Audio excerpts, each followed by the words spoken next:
Well, good evening, everybody. I hope you had a good break and all charged up for our next session. I think it's a very interesting and important topic for us who are working in the finance, profession and so on. Over a period of time, the industry has evolved quite a bit. Our supply chains have become a lot more complex, and our close, sorry? Okay.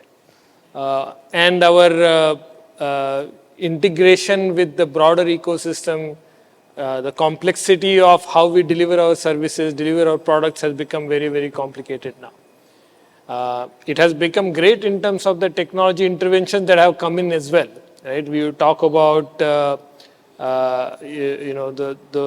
the robotic automation that has happened in manufacturing, or now the AI that is trying to change the world across manufacturing and services. All of that makes our life easier in one way, but on the other side, it introduces a lot of other type of risks also. As much as these technologies have helped us scale up, they have also introduced a lot of vulnerabilities in the way we conduct our businesses today. So I think to that end, I think we had an earlier session about how CFOs' roles have evolved into a core to the business now and core to the strategy now. I think what we want to cover now is how that role also now has to have an answer for the risks that cybersecurity, data breaches, denial of service attacks that keep happening. So all kinds of things that are happening now. How does a CFO look at those risks, and how are they preparing to address those things? So to that thing, I'm really privileged to moderate a panel which has such a vast experience. I think I counted about more than 100 years of combined experience we have here in the panel. So I think that's a wealth of experience that we are going to get shared. And this is across manufacturing, services, technology, FMCG before, if I have to think about Kumar's role earlier. So I think it's a very diverse kind of set of perspective that we want to bring in today to you. So I'll start with a few questions that I'll go around and ask, and then I will open up for a few additional questions that maybe you might have. So I think let me start. We are going to have 3 tracks that we are going to cover today. Right? First track is going to be about how does CFO look at these kinds of risks, right? Then we'll look at how we should prepare for these kinds of, how kind of cyber resilience and in general risk resilience that we want to bring in. And then we'll also talk about how the role of a CFO changes working with the security organizations, CISOs and so on, right? And what kind of matrices we need to have in that case, right? So we'll go one by one. So let me start maybe with Kumar, I guess, as the first question, right? So Kumar, how do you see cyber risk, or in general risk that the new technologies and data related breaches, etc., that are bringing in? How do you look at it from your perspective? First of all, thank you for having me on this panel. Extremely experienced people here on the stage today. See, it's a very interesting area. I have not seen much conferences where enough time is spent on cyber. A lot of time all of us have been spending in terms of how AI can make a difference, how can we move from a physical world to a digital world, and how can we make data access easy. With all that developments, over the last 25, 30 years, every time when there is a technology change, okay, and the relevance of how do you manage the technology with minimum amount of risk on the business becomes very relevant. Okay, in organizations, in corporates, I want to share my experience more from the manufacturing point of view. There are lots of islands of excellence in the sense that in a specific area, people would look at checks and balances, controls, risks. Okay, but I think as a CFO, the role, whether it is mentioned in the job description or not, is to find out whether across the organization, anything that we do, any risks that arises out of any technology change or anything, is appropriately addressed through mitigating actions. So we are in a connected world. When I talk about my industry that I represent today, I'm auto sector. Tire industry is a capital intensive industry. Yeah. Okay, so traditionally cyber security risks focused a lot on ERPs, okay, and wherever the data was there, and controls were put to make sure they're all well protected and safeguarded. Okay, in a manufacturing industry where where you are using Industry 4.0 or in a connected machines, it's important to understand or even operating systems. So for our own experience, from what we did is that when we carried out how our operating systems in manufacturing locations operate, whether we have all the safeguards and controls, we are surprised that there are many viruses. There were areas where the data was exposed. Okay, and anything can attack. For example, it is not uncommon for us to come and get a report from one of our manufacturing locations at least once a week, saying, look, we lost some amount of production because our MES system failed yesterday, okay, or some other disruption happened. So therefore, cyber risk from a manufacturing industry point of view should not only look at normal ERPs, but normal areas where you have stored data, but also operating systems, how your SCADA is there, how your PLC is connected, okay, whether there are enough data access and controls that exist in those spaces, or also SFDC is something which we use across. So it's important to look into these areas. As CFO, I think a reasonable amount of time, at least about 10 to 15% of our time, should be on this area to make sure we have checks and balances. That's great, actually. And I think I can't agree more in terms of the complexity of connected applications within and without that we have created. Vipul, how do you see it from a technology servicing perspective and the CFO of such a large company which has clients in India, outside of India? How do you see that? Now, for a IT services company, the risk is actually, I wouldn't have an experience of the manufacturing setup, so I won't comment on that. But from our perspective, it's a very big risk which has got multiple dimensions. Right. One is our own data security stance and the cybersecurity stance that we have to take internally for our own systems.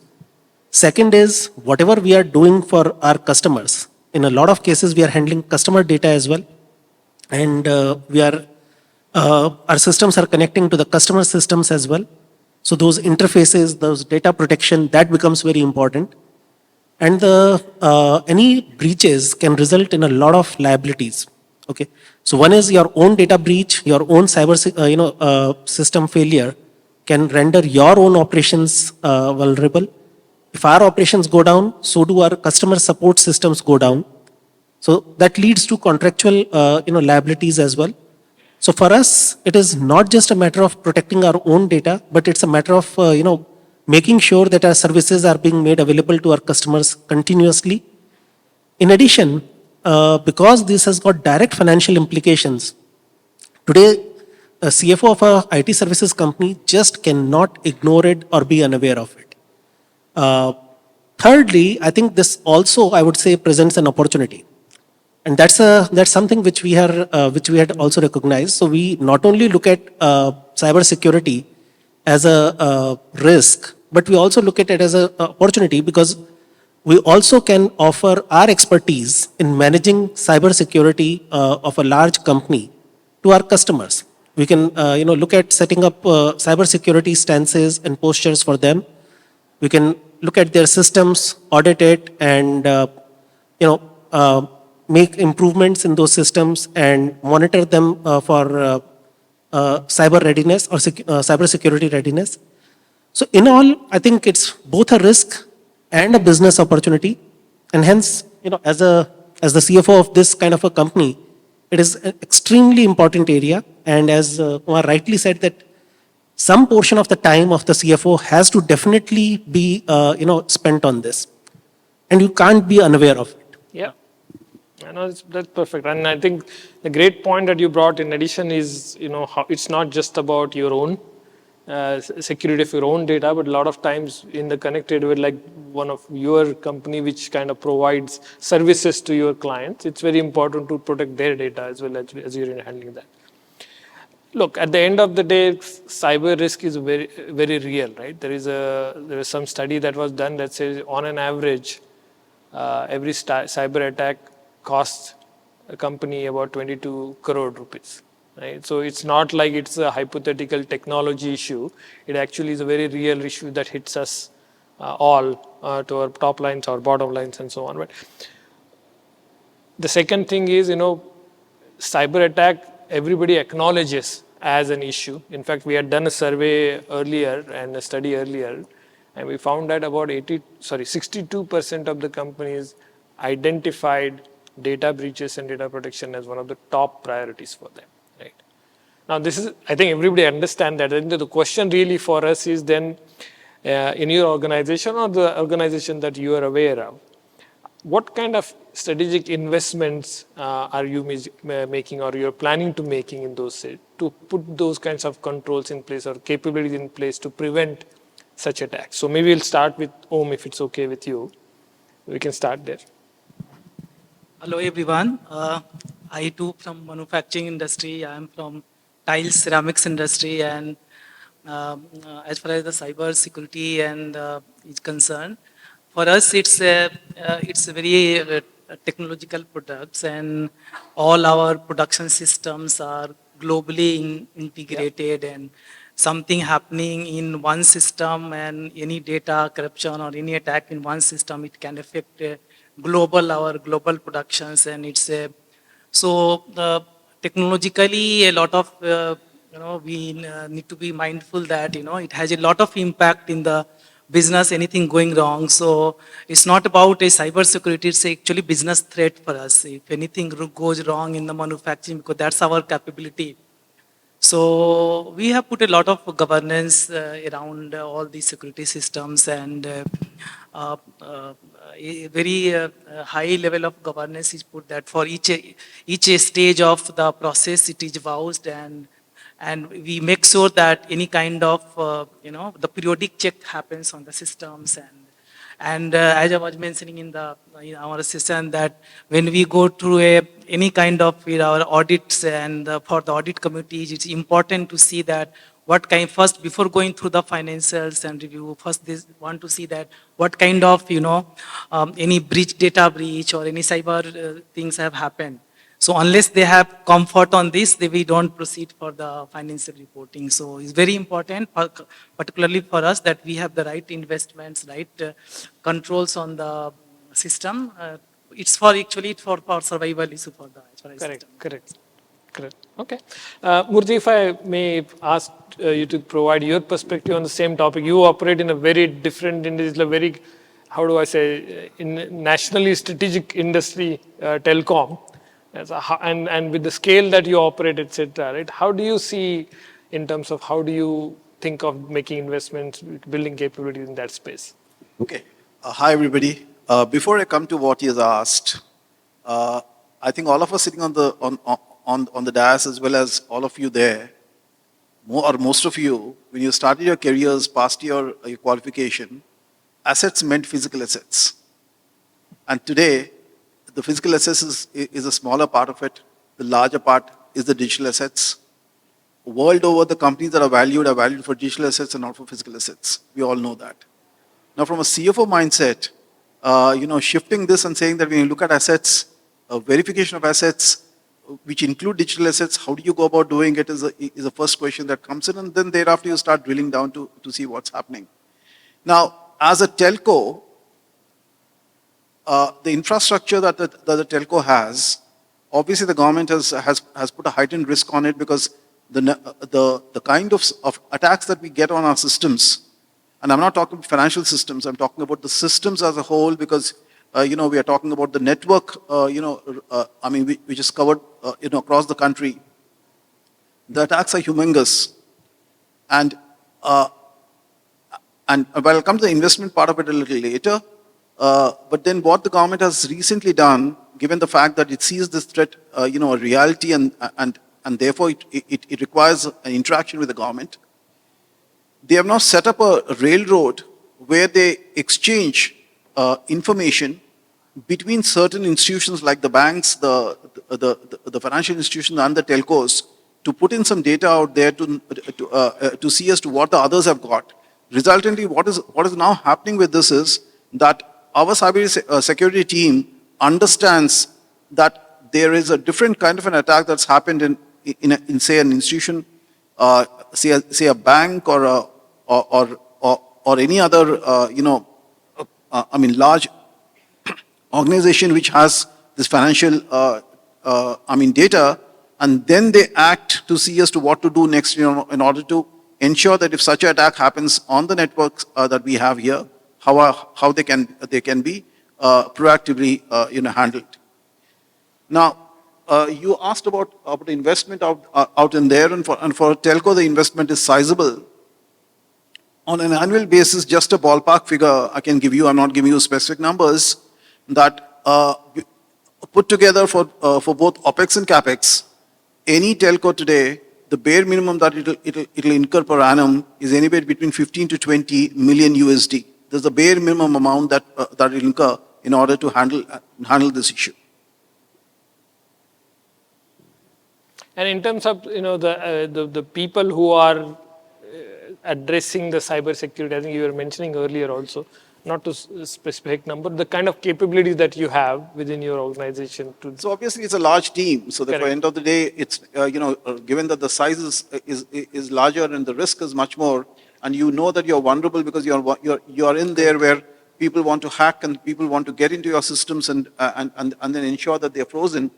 We know, for example, let's take the name of the Chinese equipment, Huawei ZT. We know what's happened, what the US did, why did they do that, and why our government decided that for the 5G equipment, we can't have a Chinese vendor. We know why they did that, and therefore, recently, the whole point is that today the networks are so integrated that even despite the best of minds knowing the network,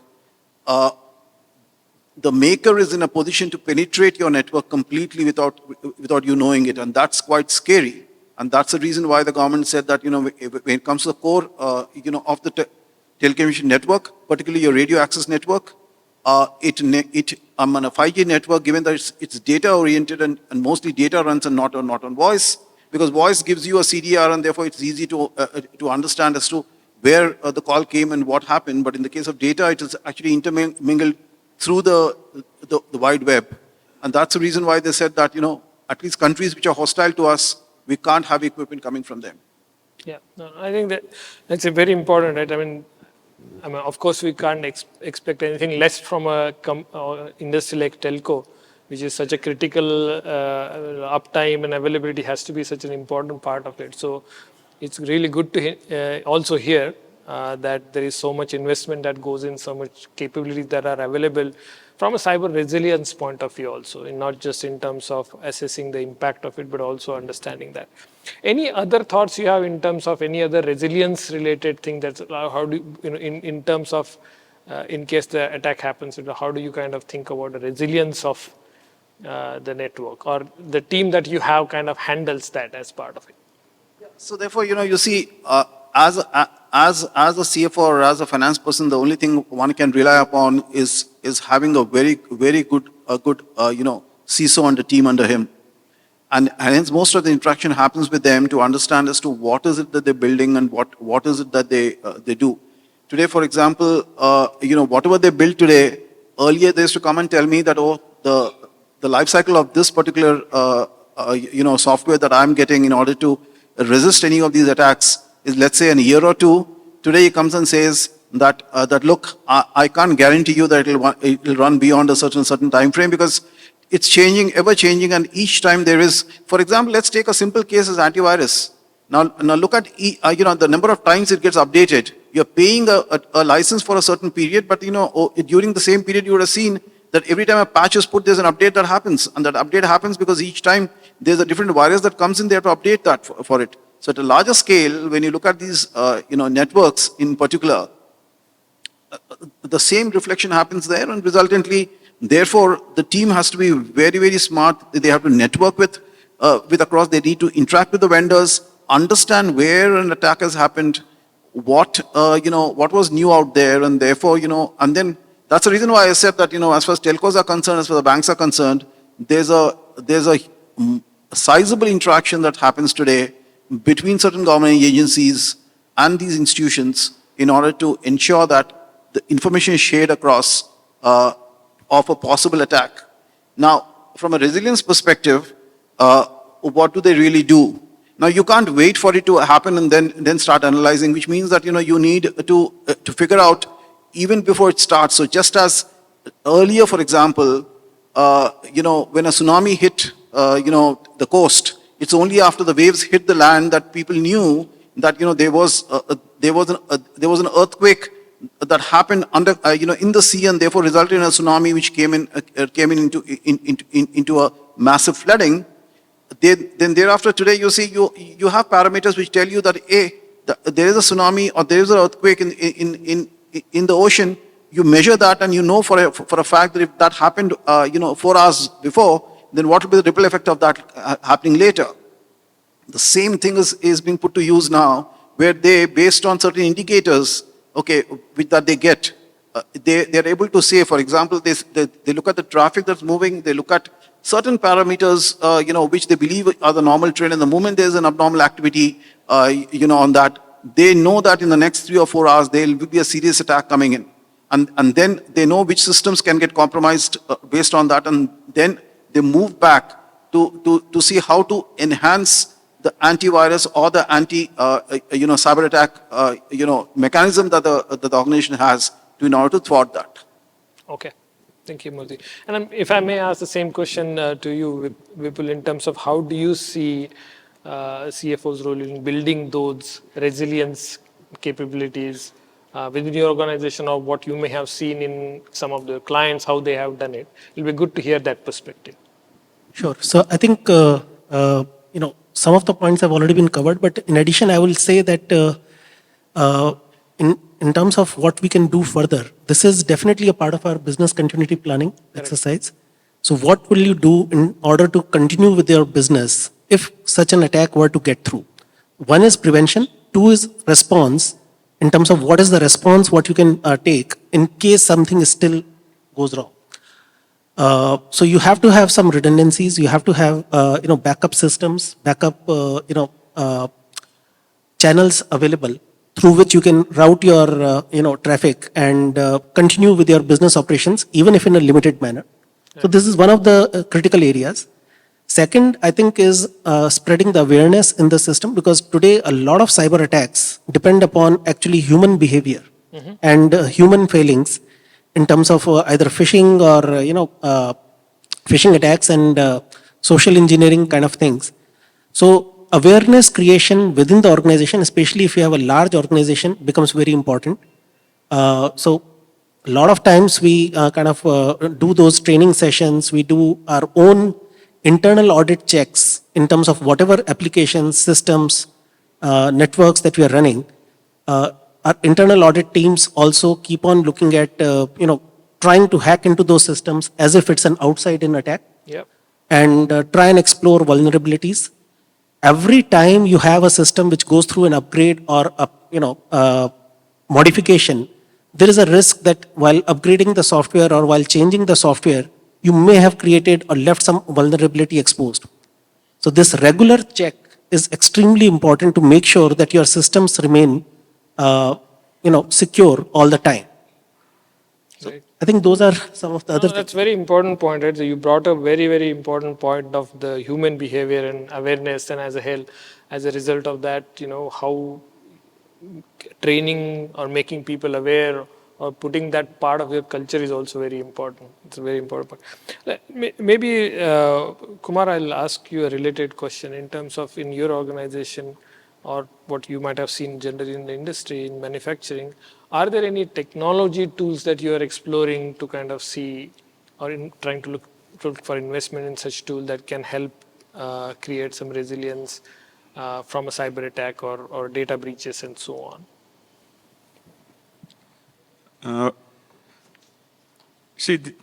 From our standpoint, we have data stored in different places across, Right.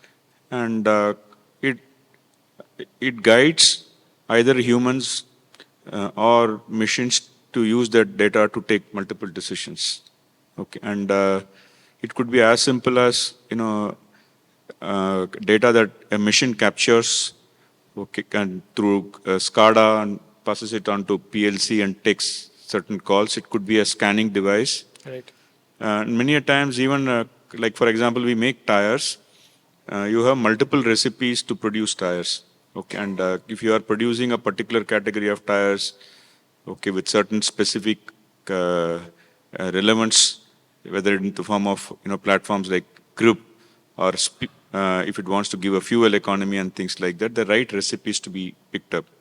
There, the human element is limited in terms of ensuring that the right recipe is chosen. Okay, so therefore, similarly, even relating to safety in a factory, in a manufacturing setup, okay, for example, you have devices, you have systems and processes. If temperature shoots beyond a point to time, it has to trigger some action. That action could be stopping the operations.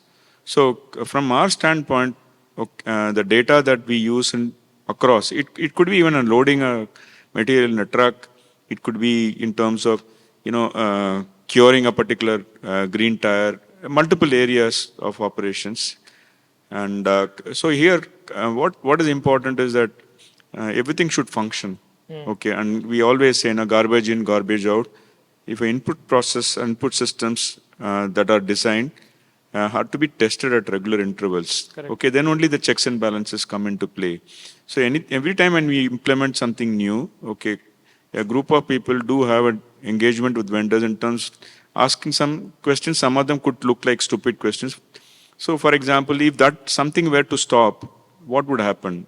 Okay, look, in our parlance, we call it a disaster recovery plan. From our standpoint, it could be a cybersecurity. That is what my panelists, others covered in terms of how do they respond. So, from our standpoint, every system, every technology is new. So, therefore, we try to spend some time before we apply anything. And what are the consequences in case something fails? So, number one. And number two, we also put some independent people to carry out a proper end-to-end audit to find out if whether everything is working. Okay, and so just now, look, they're talking about how people can access your data through phishing. Eventually, what cybersecurity means, somebody is able to get access into your data, okay, where he's not supposed to, and then that is leading to some specific action which is not what you desire from your point of view. So therefore, carry out with experts, okay, and then carry out some surprise checks, carry out whether the controls are in place from that standpoint. Sometimes it's a very boring job. All of us would like, even a conference like this, we would like to understand what AI can do rather than what are the preventive measures that you have in terms of the systems operating well. But the value of this proper checks and balances come into play only when things go wrong. If you have a good disaster recovery plan, if you have multiple steps in which you are able to prevent, okay, and then things happen. Many a times, access happens because of unintentional behavior of our own employees. So therefore, at regular intervals, we do some surprises whereby to find out, one, employees will have to be trained. Another one is that in the event that something happens, whether they are demonstrating the behavior that they were supposed to demonstrate during those training programs. So one is that, so to cut long story short, in terms of responding to your questions, we engage with our vendors. Say, for example, if it is MES system with Siemens, to understand how do we need to react, have that detailed document and ensure that people are trained and follow those processes, get them validated at the regular intervals. Whenever there is a technology change or upgradation happens, okay, rewrite all of them and make sure things don't work well, and get some independent people to carry out audit and find out whether everything is working. If they are not working, and taking corrective actions. These are some of the steps that we follow in our organization. No, I think that's very important point, Kumar. I think in a way, business continuity planning, etc., those disciplines have been around for a long, but I think with the new set or new types of threats that are coming up because of cyber breaches and data breaches. I think that's also connecting that and making equally rigorous checks and balances for that is something that is very I just important. want to make one point. Yeah. Look, we follow a TQM or a QBM as a process. One of the important steps in QBM process is about what they call it as daily work management. Daily work management doesn't mean that what you do every day. How do you manage your routine work systematically so that things don't go wrong? Yeah, yeah. Okay, so discipline in terms of way we carry out is extremely important in a manufacturing setup to ensure that things don't go wrong. It can still go wrong, but you can prevent as much as possible through this discipline. Correct. So let me change gears a little bit. Like last track that we wanted to cover today was, clearly there is a lot of interaction. I mean, I'm already seeing the amount of understanding and details that all of you are getting involved in terms of, resilience and so on, is remarkable. There are other parts of the organization like a CISO team, right, which are responsible for cybersecurity and so on. And the question is like, how do you interact or how do you see your interactions with them? One of the industry survey earlier was done with like less than half of the CISOs were involved in planning and strategic planning exercises and so on, right? So let me start maybe with you in terms of how do you see in your organization partnership with CISOs as you are doing your planning exercises and so on to take their input on the cyber breaches or cyber security or data breaches related points? Yeah, thank you. Partnership is very important because without right partnership between finance and IT, nothing can move. Because we need to understand their perspective and how to mitigate the risk. One of our panelists also discussed about its prevention is better than cure. So we, instead of only from the cost perspective, we need to assess that how is the risk, and depending on that, we need to factor in that budget. So right interaction and right partnership with the IT is very, very critical to understand what's going on, what is the future plan, how do we, nowadays it's not a question of cyber security, it's a business, it's a business security, because without IT, we can't move forward in the integrated system where a guy sitting in the marketing or HR, if he has a wrong access to something, it can go wrong and it can interrupt the whole organizations.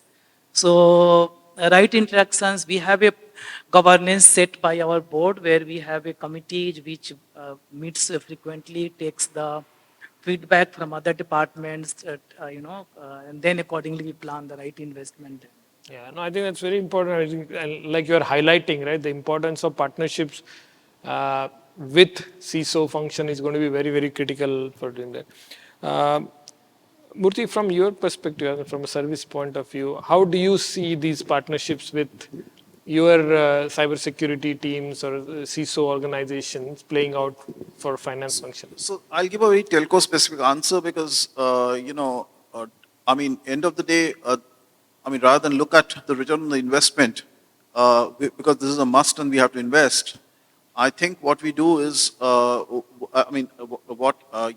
me and my CISO do is, we have developed a scorecard, which is very telco specific. It states what exactly is the quantum of attacks that have happened, what are we able to thwart completely, which penetrated beyond the first layer, we did go up, and then where there was a serious attack there. And this is what is discussed even at the leadership level, very presents it to others, including the CEO, to get a sense of what's happening. To the extent that there are reports which, of attacks that he's able to collate from, as I said, from the information railroad that the government shares, we also put it across to understand as to whether the threats were there or not.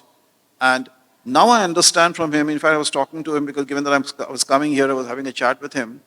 So he told me that the government has mandated IIT Nagpur to work with the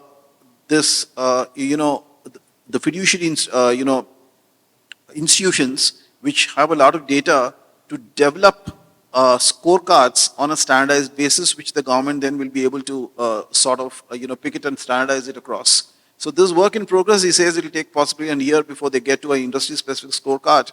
More particularly, the government is looking at, where the telcos, the banks, and the financial institutions are involved.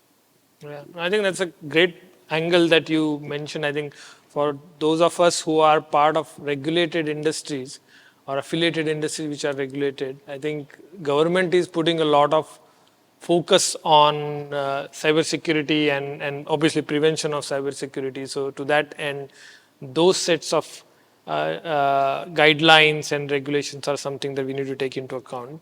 Let me just, maybe I'll ask Vipul you the question in terms of, from your perspective, what are some of the additional, like, Murthy was mentioning about the scorecards that they're putting together. What kind of MIS or reports, etc., that you would want to look at or you're looking at from a cyber security point of view? Yeah, so I think Murthy made a very important point about the number of attacks which are happening on your networks. If there are some of them which are getting through the first layer of defense, time to upgrade. So basically, it's a partnership which has to be there between finance, IT or the CIO of the company and the CISO, where whatever we are doing on the IT system side, one has to be cross-verified by the CISO. And similarly, if the CISO detects some vulnerabilities, that has to be alerted to the IT team immediately, and then corrective actions have to be taken. Now, in this case, I think the finance role is very simple. The liabilities or the downside of not attending to this kind of a risk is far bigger than the investment that you have to make to, try and prevent it. So most of the time, the idea is to just look at the vulnerabilities, make sure that they are getting monitored continuously.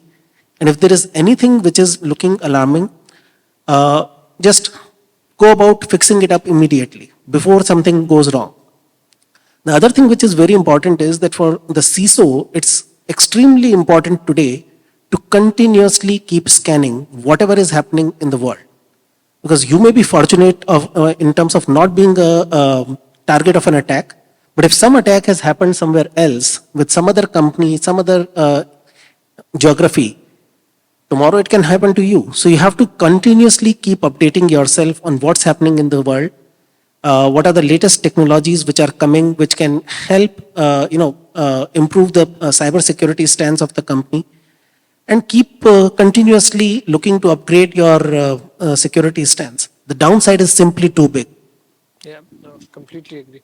Kumar, you want to add maybe last couple of thoughts on your perspective on what kind of metrics or reporting that you would like to see as part of your program? I'll try to bring manufacturing perspective.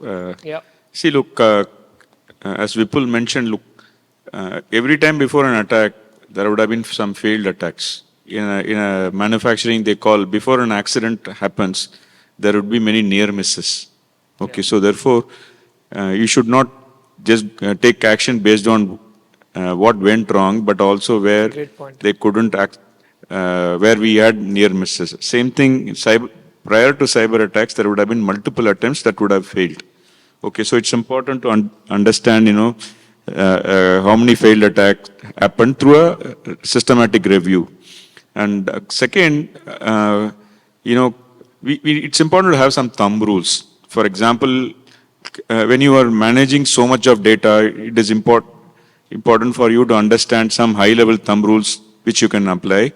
If you are spending certain percentage of your total turnover or certain percentage of your cost is, say, IT cost, in your engagement and discussions to find out whether adequate amount of money is also spent on, cybersecurity related areas. Okay, all of us do not want any cyber attack to happen. So therefore, any amount of money that you spend, if that is giving you a comfort in terms of not allowing any attack to happen, not exposing your data to the external world, and not having a system where checks and balances you're not happy with, etc. It's a good system to have. It's better to spend a little more money than less money, okay, because you're protecting the organization, and that value will come not when things go wrong, but not when things don't go wrong. So from that is what, so therefore puts enough systems, okay, get some early signals when there are areas which are vulnerable, susceptible, okay, are we strengthening at regular intervals and are we preventing them? It's one other additional important check that we should be monitoring as a CFO.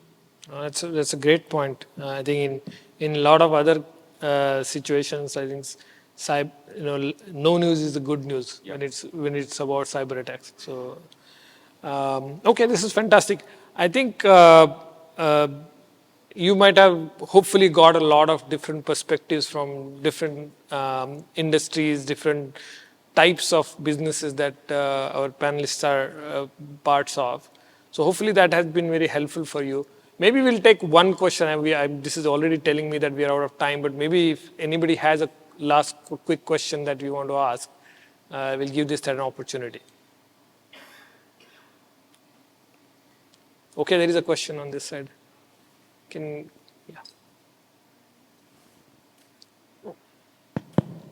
So Government of India is putting a act on DPDP Act. What is your say on that? And huge penalty they are targeting to put to the organization which are not implementing that thing. So what is your say on that? Yeah, we're just talking about that. Murthy, maybe you want to pick. Yeah, why don't you take it? You see, ultimately, what is the government wanting to do? The government is trying to put a barrier so that all of us, wherever required, work on it and ensure that we look at this risk, appropriately, given that most of us deal with data of customers, deal with other things. So therefore, I do understand that, the penalty is huge.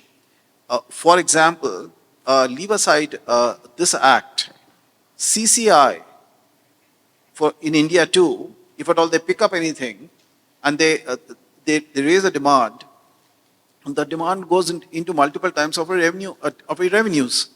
Recently, I think a couple of years back, Ultratech had the cement companies had demands that they were cartelizing, something like that. CCI slammed a huge amount on them. So the point is not so much about the amount involved. Obviously, that is scary for all, as CFOs. But the limited point that the government is possibly trying to make is that I'm giving you time, get your act together, make sure that if you're dealing with any customer data or a third-party data that you have, put your systems in place, make sure that they are secure and you don't need to, you don't have a breach. That's a simple thing that they're trying to put. We have one more question? Okay.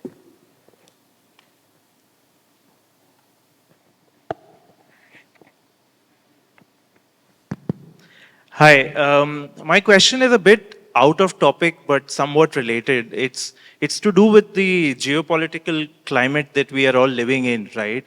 I mean, cybersecurity is one way, of a risk playing out, right? But in the kind of environment that we are in, right, wherein, today production can be hit because a country suddenly decides to, stop supplying a certain material which is essential, right? What role can a finance leadership play in kind of de-risking businesses, from whatever exposures that you have, and often you take it for granted, right? I mean, no one would imagine that, let's say, supply of certain kind of magnets stop overnight, right? So what role does finance leadership and what roles do CFO have to play, to kind of de-risk businesses in such an environment? Yeah, thank you. It's a good question. Pick up, one portion of that and maybe leave it for the rest of them to handle. Remember, listed entities also need to look at risks, which then means that most of the companies have a chief risk officer, and the role of the risk officer is to look at these risks. Now, obviously, geopolitical risks are something which are much larger, and therefore, one has to look at what the impacts on the business does. But then if such an event happens, then what does the chief risk officer do?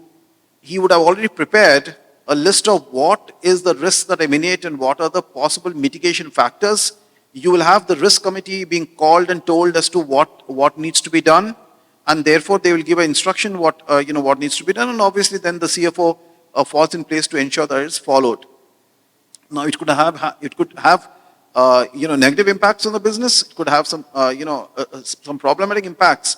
But then in such a large issue, knowing fully well that if at all that risk finally comes through, the impact could be catastrophic.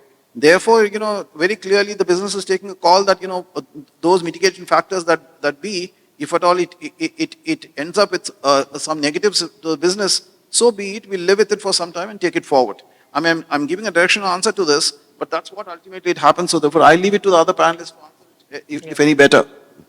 I think you have covered it, more or less. Because I was also about to say that the only thing you can do for such scenarios, you can't continuously be acting on the basis of such a scenario, but this is definitely one of the kind of black swan events or scenarios that you have to prepare, and that's the job of the chief risk officer. So the scenario planning, the potential mitigation steps, the redundancies or the backups, supply chains, if at all those are possible. And there can be some risks which are just not possible to be mitigated. So yes, they will have an impact on the business. The only thing you can do is basically sensitize your stakeholders beforehand that in such a scenario, we may not have a response. In which case, this will be the potential impact on the business.